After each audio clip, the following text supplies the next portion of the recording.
Apa khabar semua? Setelah sekian lama kita dengar khabar angin pasal Proton X90, akhirnya Proton buat juga media preview dan ini menandakan dah tak lama lagi je Proton akan launch X90 ni. Kalau ikut jadual asal mungkin kita dah dapat dah kereta ni 2 tahun lepas lagi, tapi diorang terpaksa delay sebab pandemik yang melanda. Jadi jom kita tengok apa yang Proton buat dengan X90 ni. Ke dia tempel logo Proton saja, apa varian yang ada, enjin dia cukup power atau tak, dan mungkin paling penting berapa harga dia. Okey, jom kita tengok. Yang pertama sekali, kita memang aware yang sejak Geely beli ownership dekat dalam Proton, kereta yang Proton keluarkan memang base dia adalah kereta Geely. Contohnya X70 dari Geely Boyu, lepas tu X50 dari Geely Bineu, dan sememangnya kali ni pun base dia sekali lagi adalah dari Geely, iaitu Geely Hoyu, atau dekat international market nama dia Geely Okavango. Benda rebadging ni kita tak boleh nak lari lah, sebab memang itu strategi Geely untuk naikkan sales Proton ni. Dulu pun orang kutuk juga X70 dengan X50 sebab kata kereta dari China. Tapi banyak je atas jalan saya tengok. Dan mungkin dengan kejayaan besar X50 dan X70 ni lah, Proton rasa kalau diorang buat SUV yang lagi besar, akan ada tempat di hati pembeli Malaysia. Jadi Proton X90 ni adalah sebuah SUV yang sangat besar, even lagi besar dari X70, lagi besar dari CR-V, BMW X5, lagi besar dari Porsche Cayenne, dan lagi besar dari Mazda CX-5. Proton X90 ni saiz dia kalau anda bayangkan, dia sebesar Volvo XC90, kalau BMW tu macam X7, dan kalau Mazda dia lawan dengan CX-8. Tujuan dia lagi besar dan panjang ni adalah supaya boleh buat seat 3 row dan orang boleh duduk dekat row yang belakang sekali dengan selesa. Kalau nak lagi besar dari macam ni, tak bolehlah beli SUV, dah kena beli Alphard atau Velfire. Kalau tak dah mengarut dah design SUV yang besar-besar ni. Jadi dengan saiz sebesar ni, ini adalah kereta terbesar yang Proton pernah jual dan even kereta terbesar yang Geely buat. Maknanya mungkin kereta termahal yang Proton akan jual. Dari bahagian belakang memang exactly sama dengan Geely yang asal, cuma dekat depan tu designer Proton ada bagi input sikit, jadi front grille agak berbeza. Samalah macam X70 dengan X50, bahagian depan tu diorang jadikan lebih Malaysia lagi. Tapi kalau dah kereta orang, sebenarnya tak boleh nak buat apa sangatlah eksterior tu. Kalau ubah banyak sangat, nanti nak kena beli stamping machine yang baru, dah jadi mahal pula keretanya. Betul tak? Mungkin perubahan yang paling besar yang engineer Proton kena fikir adalah nak tukar driving position daripada left hand drive dekat model Geely yang asal kepada right hand drive untuk bawa dekat Malaysia ni. Part ni yang challenging sikit dan banyak part baru nak kena buat sebab semuanya macam mirror image. Dia bukan boleh terbalikkan macam tu saja. Kena fabricate yang baru. Tapi sebab Proton pernah buat benda ni dekat X50 dengan X70, kita tak perlu risau lagi lah. Mesti diorang boleh buat benda ni dengan mudah. Sebut pasal driving position ni, dari segi interior, menurut gambar yang ada, memang dekat dalam kereta ni sangat cun.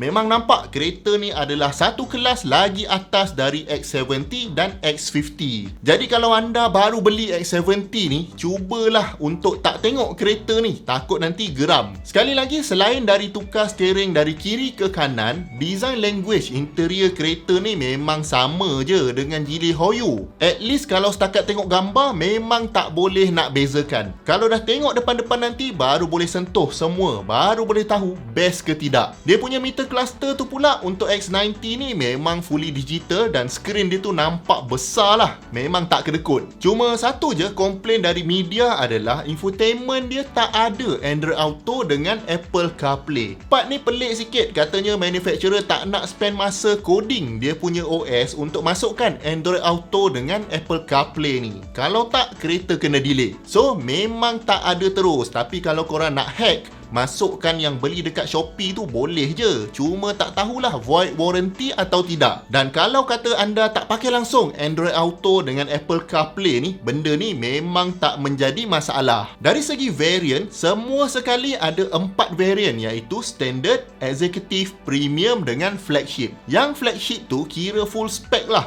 Dan yang peliknya, kalau beli Flagship ni, anda akan dapat kurang 1 seat daripada orang lain. Anda akan dapat 6 seat saja. Variant lain dapat 7 seat. Tapi 6 seat ni maknanya yang second row tu dapat individual seat lah, macam pilot seat gitu. Jadi lebih mewah. Variant lain akan dapat seat yang bersambung. Jadi boleh tambah seorang passenger lagi dekat tengah. Cuma yang guna pilot seat ni akan susah sikit orang third row nak masuk ke belakang sebab dia kena lalu dekat celah antara dua seat tu. Kalau yang seat biasa, seat dia tu boleh alihkan lah macam biasa untuk orang masuk row yang ketiga. Dan mengikut experience media yang pergi event ni, kata dia orang third row tu orang dewasa boleh duduk, tak ada masalah. Cuma untuk long distance mungkin penat sikit sebab biasalah third row ni biasanya kita akan duduk mencangkung sikit. Tapi kalau untuk budak-budak memang sangat selesa dekat belakang ni. Dan of course, lagi satu, kalau ada orang duduk dekat seat belakang ni, boot akan jadi agak sempit. Cuma yang bestnya, X90 ni didatangkan sekali dengan spare tyre. Dan mungkin part yang paling penting sekali adalah enjin dia. Guna enjin apa?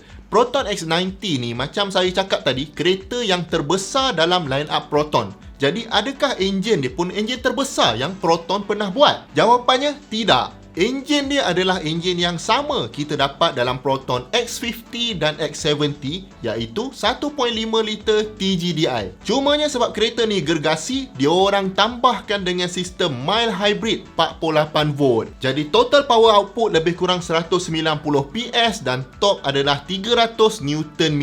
Kalau ikutkan figure ni nampak macam cukup lah untuk kereta sebesar ni. Cuma bukanlah kita boleh lenjan sebab kereta ni pun bukan sports car untuk bawa orang ramai kot. Jadi pendek kata, pembeli kereta ni dah tak boleh lari lagi dari sistem hybrid. Dan inilah kali pertama Proton letak hybrid dekat enjin dia. Research pasal hybrid ni diorang buat dah berdekat dulu dah. Sekarang ni dapatlah akhirnya masuk hybrid system dalam kereta Proton. Cumanya package hybrid engine ni datang dari Geely lah. Dan disebabkan Proton ni boleh kata masih lagi jenama Malaysia, kemasukan sistem hybrid dalam teknologi enjin Proton ni menjadi penanda bahawa semua workshop yang ada dekat Malaysia ni perlu upgrade knowledge mereka untuk deal dengan sistem hybrid ni. Sebab eventually warranty akan habis dan pomen-pomen luar ni lah yang akan kena baiki sebab owner tak nak pergi service center lagi. Kalau lepas 10 tahun bateri rosak contohnya, nak kena ganti bateri tu,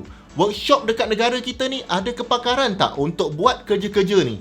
Kalau tak ada, habislah semua workshop ni. Tinggal manufacturer service center saja dan diorang lah yang akan bermaharaja lela. Dan of course, isu yang timbul bila pakai enjin canggih ni adalah spare part lah. Dan diharapkan Proton cukup bersedia untuk deal dengan benda ni bila kereta dah start deliver pada customer nanti. Dari segi harga pula macam mana? Malangnya tak ada berita tentang harga even pada media preview ni. Tapi dianggarkan Proton X90 akan lebih mahal dari X70 dan mungkin boleh pergi sehingga RM160,000. Kalau nak jual RM200,000 tu bagi saya susah sebab Mazda CX-8 dah dalam range yang macam ni. Of course, kalau BMW X7 dengan Volvo XC90 tu lagi jauh lah. Cuma anda kena ingat, kalau jual murah sangat nanti tak balik modal pula. Tapi kalau ikut pada harga X70 dan X50, memang harga kereta Proton ni sangat tinggi value for money dia untuk kereta dalam segmen tu,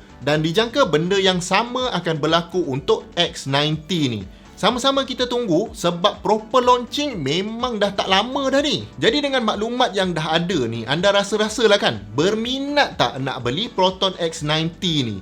Jangan lupa tinggalkan komen anda di bawah dan jemput tonton banyak lagi video-video best dekat sini dengan dekat sini. Jumpa lagi di video yang akan datang.